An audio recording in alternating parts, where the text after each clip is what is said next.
便是转运站位伫中华东路小东路口，就是便是中华区的黄金三角汤生活甲商业机能完成，成为台南重点的建设区域。未来透过设计难度的呈现，相当使人期待。敢采取 BOT 的方式，由国有财产局提供用地，市府负责招商，由民间投资兴建营运。上午伫副市长地欠的见证，特别投资人南仁湖集团甲国有财产署、市府交通局正式签约，希望创造三赢局面。今天的这个 BOT 案呢，是3个单位呢非常这个成功的这个案例哦。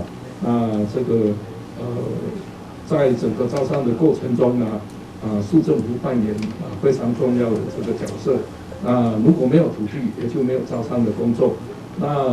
如果没有这个机会，南仁湖呢也不能展现他们这个在管理方面、在经营方面的这个长才所以这个是非常完美的一个结合。我们把水成为平时生活转运站所以希望这个寓意能够让各位在这个森林的转运站里面，平时你就能来，在森林里面活动，越来越转运，越转运越赞，好不好？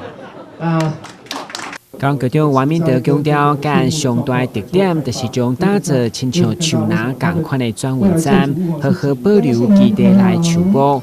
据了解，未来这座结合景观、生态、交通甲休闲的公共建设，总投资超过46亿，将带来220个以上的就业机会。上紧伫111年底开工，预计113年完成。